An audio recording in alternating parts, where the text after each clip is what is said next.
आज के ज़माने में क्या आप कल्पना कर सकते हैं कि कोई इंसान बगैर मोबाइल फ़ोन के रह सकता है या काम कर सकता है? आप कहेंगे नहीं।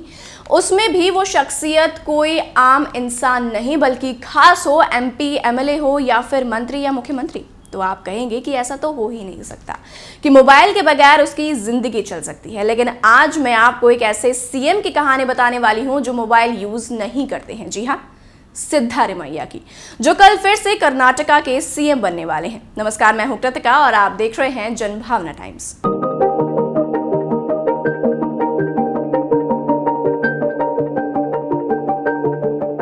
अब आप खुद सोचिए, आज के समय में अगर आपके पास मोबाइल फोन ना हो तो आप कैसे किसी व्यक्ति से संपर्क करेंगे? नामुमकिन सा लग रहा है ना, क्योंकि हम और आप इसके बिना अपनी लाइफ इमेजिन ही नहीं कर सकते। लेकिन आज भी एक ऐसे शख्स मौजूद है जिन्होंने अपनी पूरी जिंदगी में कभी मोबाइल फोन का इस्तेमाल नहीं किया है। इनका नाम है सिद्धारमैया। ये आज भी अपने पीए का फोन इस्तेमाल करते हैं अगर किसी से संपर्क करना भी हो तो। इनकी जिंदगी से जुड़ा एक और दिलचस्प किस्सा भी है।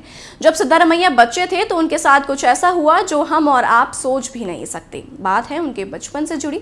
जिस गांव में वे रहते थे वहां एक परंपरा थी जिसके चलते सिद्धामेश्वर या शिव मंदिर के लिए जमीन की जुताई करनी पड़ती थी। उसे अपने एक बेटे को मंदिर के वीरा मक्कल यानी बहादुर बच्चों के रूप में समर्पित करना पड़ता था और इसी के चलते इनके पिता ने सिद्धारमैया को मंदिर को सौंप दिया था।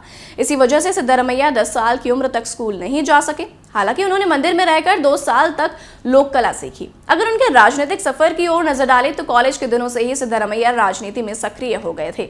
साल 1983 में भारतीय लोक दल पार्टी से पहला विधानसभा चुनाव लड़ा और विधायक बने।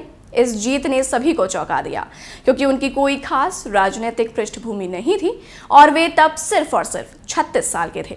1985 में यानी सिर्फ 38 साल की उम्र में ही उन्हें मंत्री पद भी मिल गया था। लेकिन 1989 में वे विधानसभा चुनाव हार गए।